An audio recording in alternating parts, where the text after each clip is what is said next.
With a departure and more, this is Pro Wrestling Central. My name is John, and you're watching the Wrestling Report.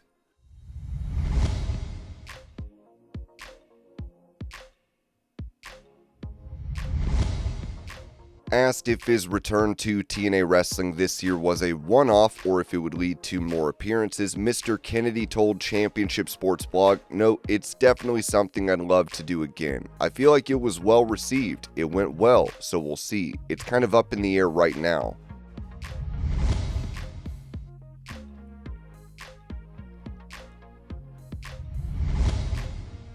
In the past, Mr. Kennedy has claimed that John Cena and Randy Orton played a part in his firing from WWE. He said this to Mike Check regarding Cena being injured during their match together. "Was I perceived among my peers any different after the incident with Cena where he accidentally tore his pectoral muscle? Everybody knew I had nothing to do with that." Kennedy then talked about Randy Orton's involvement in his WWE exit. About the Randy Orton and John Cena situation in WWE in my release, everyone always asks about the Randy Orton part of that story, but I'll say this: John was way more involved than Randy Orton, I would say. It's honestly not a negative thing to be right now. It literally just is what it is, and yeah, I have no negative emotions surrounding it now. Now, Kennedy was asked if he had any animosity towards Cena or Orton, as he told Championship Sports Blog, "Oh yeah, for sure.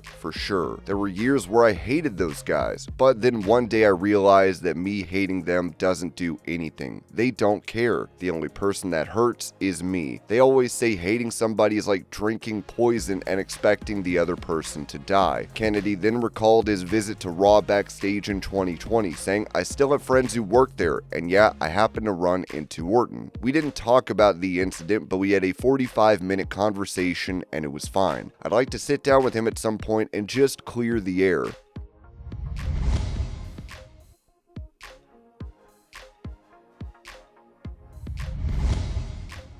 During her return on WWE Raw in September, AJ Lee would be on the receiving end of fans chanting the word therapy. Now, Lee has responded to this, telling Stephanie McMahon on What's Your Story, "That was a genuine reaction of like being stunned. I heard one person start to chant it, and then a few people around him started chanting therapy, and I thought it was so funny. I heard it and I was like, I have to respond to this. 3 guys were chanting therapy and then everyone started to do it and my mind exploded. I think if you have a judgmental idea of what you think wrestling crowds could be, you don't think that they're in touch with their emotions or open-minded and empathetic like that. It was just like my worlds came together, and now I did a signing and people had therapy is cool merch they made themselves. And I've had so many people from that moment say they decided to get therapy themselves because of that segment. It's like, what did we do, you guys? This is the coolest thing in the world to combine these two things that mean everything to me, but I hope those fans know that they are the reason I came back."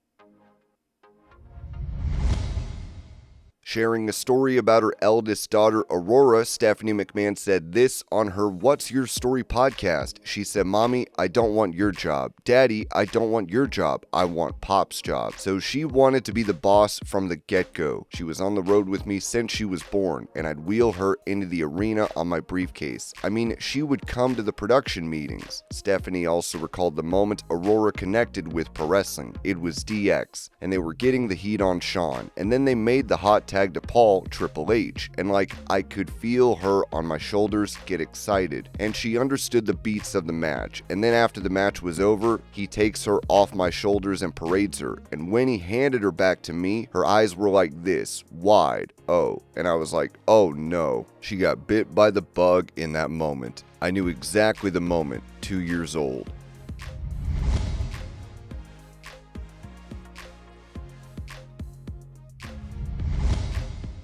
Previously, Chris Jericho gave his take on TNA's Bound for Glory pay-per-view, saying on his Talk is Jericho podcast, "That crowd looked huge. It looked like a WWE level crowd. The place was packed. I was watching this, and not saying anything out of line here, but comparing it to watching Dynamite when they were at the ECW arena, which looked like a Tony Candello taping, sorry, it did. You guys, TNA looked like the second biggest company in the world, and that was amazing. amazing. The presentation was incredible. Just talk about the crowd, and you've all watched the match back. It looked like a WrestleMania. It really did. Ric Flair responded to this, telling Casino Beats, "Oh, I like AEW much more than TNA. I don't know much about TNA because I haven't seen it. AEW has some really great performers."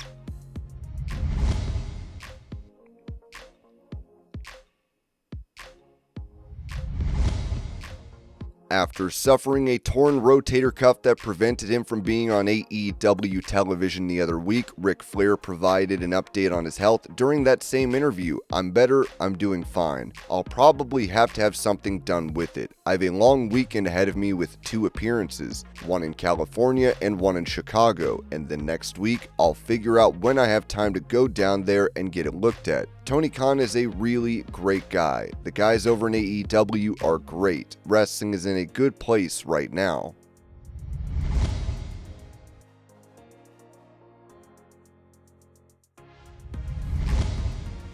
Remembering his match against Roddy Piper at WrestleMania 8, Bret Hart said this on the Johnny I Pro Show. "I remember we were in Halifax and we actually first time we saw each other was about 2 weeks before WrestleMania, and we were always buddy-buddy, but we sat down in this restaurant and I remember he goes, 'So, what do you want to do?' And I said, 'I got some ideas and stuff, but I remember I said, 'Well, what do you want to do?' And I remember in that moment I was like, what if he tells me a lousy idea? Do I have the guts to say that idea sucks?' I remember he said, 'You tell me what you want to do.' And he started telling me the match, and he laid out the whole match. Like, let me put it this way. Roddy had the exact same match that I did. Not necessarily the moves, but the story. We could put the moves in after. And I remember he laid out the whole match and how he thought it should go. The finish, the ending of the Roddy Piper match is Roddy's ending. I remember that was, he said he watched it done, he watched that finish at a match somewhere, and he goes, 'That's how I want to have my last match in my career,' or something. It was a really special ending that he had found or seen done or done somewhere, but that was how he wanted to go out. He goes, 'I want you to do the,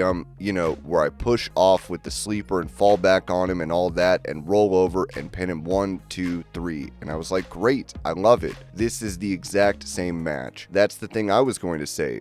Roddy laid out for me basically the same framework of the match that I had in my mind. And when Roddy started talking to me, it's like, oh, it's such a relief because it's like we're on the same page. Roddy knew how to make a hero. And I was trying to, in those days, trying to climb up to the next level. And Roddy was really the first guy to reach down and pull someone like me up to the next level and pass that torch. In contrast to guys like Jake Roberts and Hulk Hogan, who never passed the torch to anybody. All they did is take and take and take and never ever help anybody. 2 of the biggest pieces of in wrestling.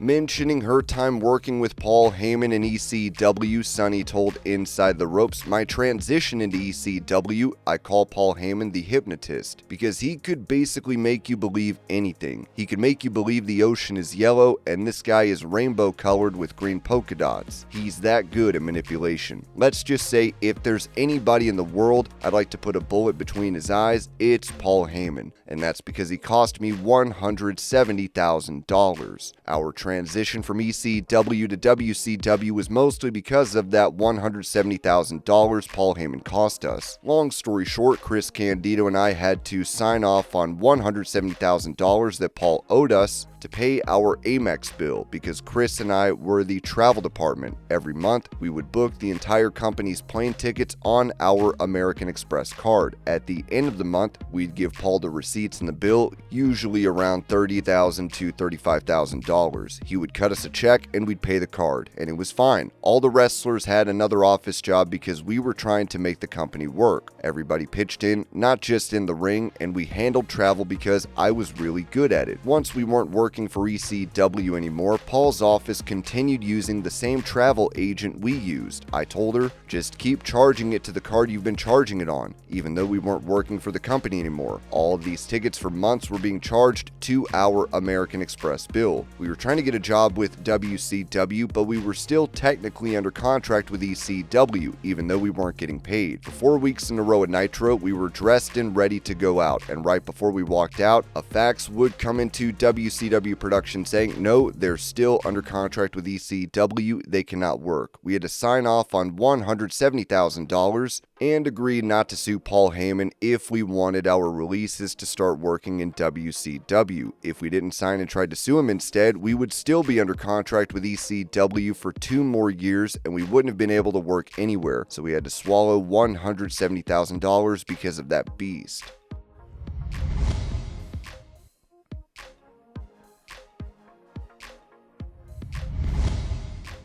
Confirming his departure from AEW, ring announcer Tony CHIMEL said this to All Access Entertainment. I always had a good time there. They're a smaller operation and they run things a little differently, but the people there are nice. I knew a lot of WWE people who are there now. It was a nice little run and I'm very grateful for the time I had there. They do their thing the way they want to do their thing. And this was your pro wrestling news update. I hope you're all having a great day. Thank you so much for watching, and I will see y'all later.